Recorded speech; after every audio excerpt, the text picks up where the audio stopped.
안녕하세요, 여러분. 백영기 목사입니다. 오늘 여러분들과 함께 에스겔 33장 살펴봅니다. 33장에는 우리가 에스겔 상반부에 나왔던 예언자의 파수꾼의 직무에 대한 이야기가 제일 먼저 등장을 합니다. 파수꾼의 직무가 뭐죠? 여러분, 상반부에 나눴던 우리 파수꾼의 직무. 하나님께서 나팔을 불라 이스라엘 백성들에게 예언자인 에스겔 너는 경고를 내려라. 경고를 줘라. 내가 너에게 주는 말을 하나도 빼먹지 말고 전해라. 그러면 너는 산다. 그런데 네가 전하지 않으면 그 사람들의 핏값을 에스겔 너한테서 받겠다. 그러니까는 에스겔이 말을 하는 것 자체에서 의미가 있는 거죠. 에스겔이 말을 하지 않으면 에스겔이 하나님의 말을 수행하지 않는 건 거죠. 그래서 파수꾼의 핵심은 뭐냐면은 하나님의 말씀을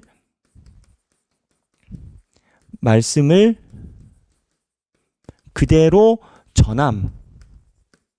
전함의 의미가 있습니다. 그래서 상반부에 이 파수꾼에 대한 이야기를 우리가 묵상할 때 많은 사람들이 생각을 할 때 결과를 가지고 하나님께서 보신다라고 선짐작을 하지만 하나님은 결과를 가지고 사람을 보는 것이 아니라 하나님께서 명령하시는 것을 하느냐 하지 않느냐의 결과로 보는 건 거죠. 여기에는 뭐가 있냐?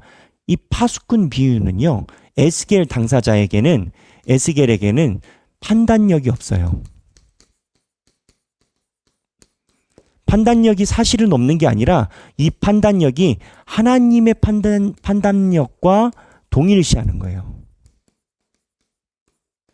하나님의 판단력과 파수꾼의 판단력을 동일시하는 거예요. 에스겔 입장이라고 생각을 해보세요, 여러분. 에스겔이 하나님의 메시지를 다 들어봐요. 이스라엘 백성들을 하나님께서 다 벌하신대잖아요. 그리고 칼로 치듯이 너희들이 이렇게 흉악해질 것이다. 재앙에 가까운 이야기를 에스겔이 하나님의 명령에 의해서 해야 되잖아요. 에스겔이 하나님의 재앙에 가까운 이야기를 하나님의 명령에 대해서 해야 되는데 에스겔이 가지고 있는 기본 정서는 어떠겠어요? 자기는 제사장이고 이스라엘 출신이잖아요. 그리고 하나님을 믿어왔지만 내가 다른 하나님이 나타났지만 내가 알고 있던 생활에 대한 믿음의 베이스가 있잖아요. 그럼 에스겔 입장에서 어떻게 하겠어요? 하나님께서 하신 말씀이라도 전할 때 부드럽게 이야기를 한다든지 때로는 어떤 거는 한 3-4개를 모아가지고 큰 그림에서 그냥 하나님 잘 믿읍시다 이렇게 이야기할 수도 있잖아요. 근데 하나님께서 에스겔에게 한 이야기가 뭐냐? 내가 한 말을 하나도 빼먹지 말고 네가 중간에 판단하지 말고 하나님의 말씀을 그대로 전해라 라고 이 판단력에 대한 부분을 하나님이 파수꾼에게 요구를 하신다라는 것을 여러분들에게 이야기를 했어요. 이스라엘 백성들에게 이 메시지가 죽음의 메시지가 될지 생명의 메시지가 될지 그거를 에스겔이 어떻게 알아요? 하나님이 계획하시고 가는 대로 에스겔이 전하는 거지. 그렇다면 이 파수꾼 메시지에서 우리가 봐야 되는 역설적인 게 있어요. 왜 선지자가 하나님이 내신 판단력과 메시지를 잘 전하지 않을까? 이 부분에 대해서 선지자는 두기드라라는 신학자는 이렇게 얘기를 했어요. 이 2개는 제 멘트가 아니에요. 신학자들의 멘트인데 잠깐 이거를 치우고 잘 보이시죠? 신학자들의 멘트인데 첫 번째, 선지자의 사명은 사람들을 회심시키는 것이 아니라 하나님의 말씀을 받은 대로 선포하는 것이다. 선지자의 사명이 뭐다고요? 여러분 선지자라고 이야기를 하지만 여러분들도 마찬가지입니다. 하나님의 제자와 하나님의 성도는 하나님의 말씀을 받은 대로 전하는 거예요. 선포하는 것이다. 사람들이 회심하고 하지 않고는 선지자의 몫이 아니다. 회심하고 또는 하지 않음은 말을 듣거나 말을 듣지 않음은 그거는 선지자의 몫이 아니에요. 백영기 목사가 강단에 서서 하나님의 말씀을 전하려고 최선을 다하는 거지 사람들이 내 말을 듣고 따라올까 따라오지 않을까 생각하고 설교를 쓰면 설교를 못 써요. 사람들이 내 말을 듣고 회개를 할까 하지 않을까를 염두에 두고 설교를 쓰면 안 되겠죠.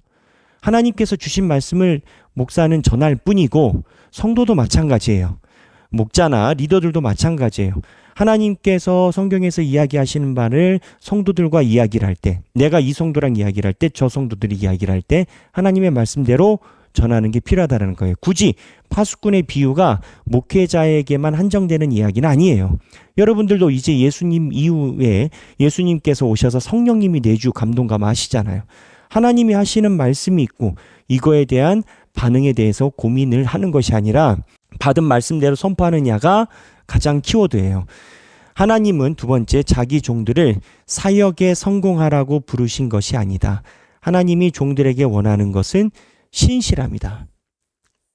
신실합니다. 얼마나 신실하게 하나님의 명령을 잘 이행했는가가 가장 중요하다. 하나님의 명령을 잘 신실하게 이행했는가가 가장 중요하다. 제 경험이에요. 부목사 생활을 했어요. 부목사 생활하니까 담임 목사님이 계셔요. 담임 목사님이 가지고 있는 목회적인 철학이 있고 하나님과 기도해서 교회를 일궈오신 방향이 있어요. 신세대의 부목사인 제가 볼 때는 다 동의하긴 어려워요. 그래서 교인들과 대화를 할 때 어느 부분은 목사님이 말씀하시는 방향과 그 다음에 가르침대로 하지 못해요.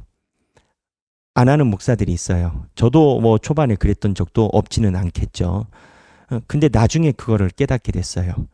나는 그 교회를 떠났고 다른 교회 사역지로 옮겼는데 결국 하나님께서 그 목사님에게 말씀하신 게 그 교회를 향한 비전이더라고요. 왜냐하면 그 목사님은 그곳에서 뼈를 묻고 교회를 섬기잖아요. 그래서 그 목사님이 부목사, 똑같은 목사인데 목사들한테 하신 말씀이 그거였어요. 하나님께서 부목사님들에게 교구를 맡기고 하신 것을 본인의 양떼라라고 생각하시면 안 된다. 그리고 본인이 청지기적 개념으로 과한 의식을 가지면 안 된다. 하나님께서 예수 그리스도의 양을 담임 목사에게 위임을 하신 거고 하나님이 그 담임 목사님께 위임을 하신 걸 본인들이 옆에서 3년이든 5년이든 돕는 입장인 거지 본인들이 그 판단을 했을 때 일어난 상황에 대해서 평생 여기서 책임지고 할 수 있는 것 아니지 않느냐. 그리고 과거에 있었던 모든 것을 다 알 수 있는 것 아니지 않느냐. 그럼 어떻게 하느냐. 하나님께서 담임 목사님께 주신 사항을 부목사님이 그대로 목회적으로 따라감이 여러분들의 신실함이다라고 저는 배웠어요. 제가 모셨던 분들이 다 그렇게 가르쳤어요. 근데 떠나와서 보니까 그랬어요. 왜냐? 일단 하나님의 말씀이 맞냐 그르냐의 문제는 제 문제가 아니에요. 제가 모시고 있는 담임 목사님과 하나님과의 문제예요. 그러면 하나님과 담임 목사님의 상황에서 문제가 생겼을 경우 하나님이 담임 목사님의 사역을 통해서 시그널을 주시겠죠.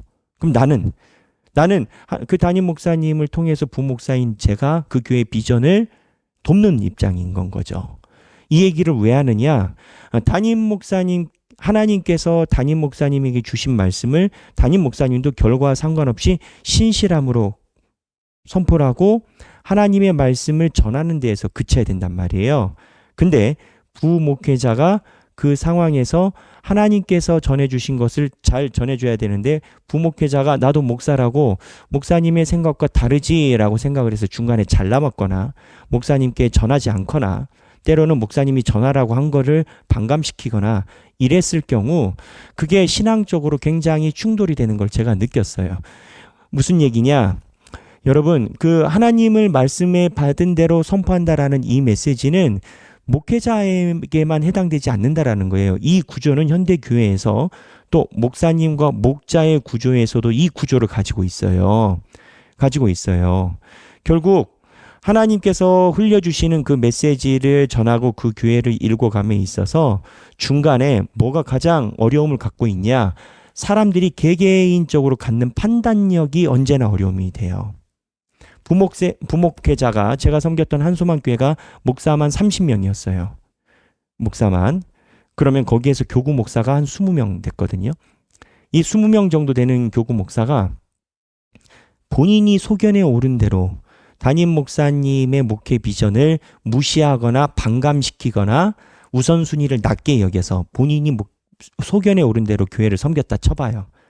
10,000명 되는 교회가 어떻게 되겠습니까? 난리가 나지. 그래서 이러한 부분 하나님이 에스겔에게 이야기를 하신 구조. 지금 하나님이 에스겔에게 이야기를 하는 구조가 그건 거예요. 이것과 오버랩 되는 건 거예요. 유사한 건 거예요. 에스겔 네가 제사장이라고 이런저런 생각하지 말고 내가 한 말을 그대로 하라는 거예요. 네가 저 사람을 배려해가지고 말을 전하지 않는다든지 응?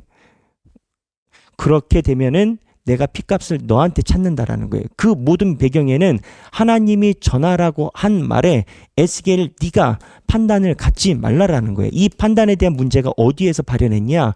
바로 에덴 동산에서 발현했어요.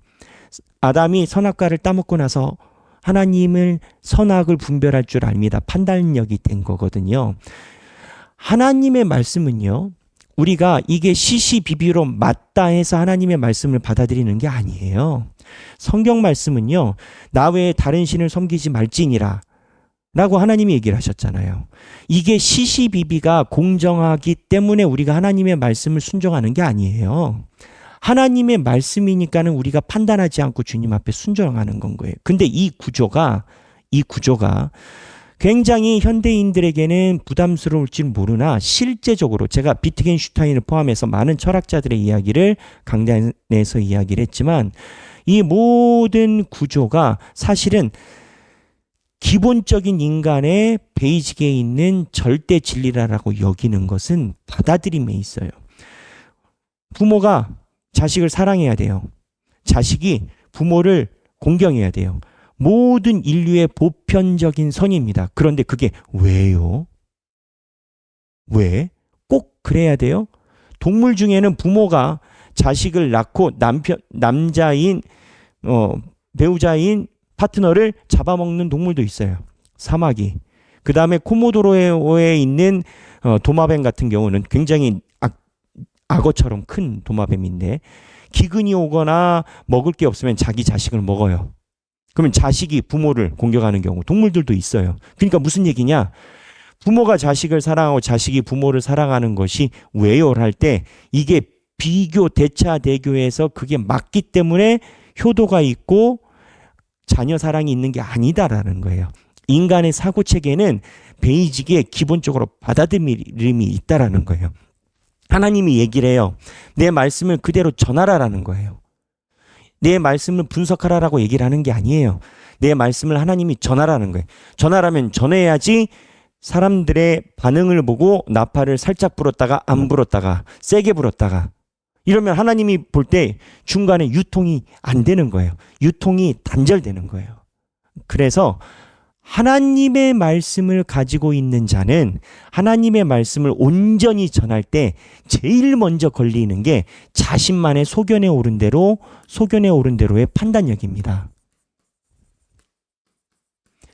이스라엘 백성들이 에스겔 상황에서 자기들은 하나님을 잘 섬기고 있다라고 생각해요. 왜? 본인이 가지고 있는 흐름이 있거든요. 본인이 가지고 있는 논리가 있거든요. 근데 하나님은 그거를 이야기를 하지 않아요. 너희들이 가지고 있는 진리의 밑둥, 기저에 나에게 있느냐 없느냐를 이야기를 해요. 그래서 이 파수꾼 이야기는 이런 차원에서 우리 신앙생활에 분명히 묵상이 많이 필요한 부분이다. 그리고 나서 파수꾼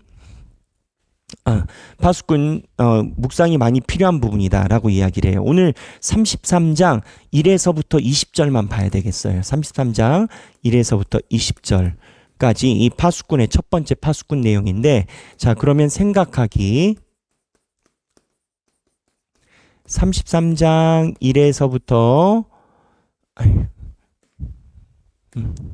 시간상 더 설명을 드려야 되는데 오늘은 여기까지 해야 될 것 같아요. 33장 1에서부터 20절까지인데 생각하기 첫 번째, 신앙은 무엇인가? 순종이다. 두 번째, 신앙생활은 결과로 평가되는 것이 아니라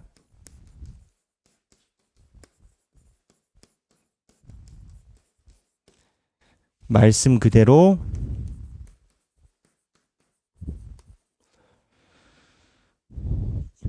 실천, 이행,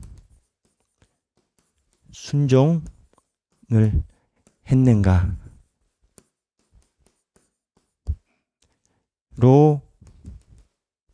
평가된다. 누가 평가해요? 하나님이. 우리가 평가하진 않죠. 하나님이 평가하죠. 그래서 이 두 부분을 우리 한번 묵상해 보시고 파수꾼 33장 1에서부터 20절까지 내용을 보시고 여러분들이 또 개인적으로 가지고 계시는 묵상이 있으시면 함께 나눠보시면 좋겠습니다. 오늘 말씀 훈련 읽으시고 행복한 하루 되시길 바랍니다. 감사합니다.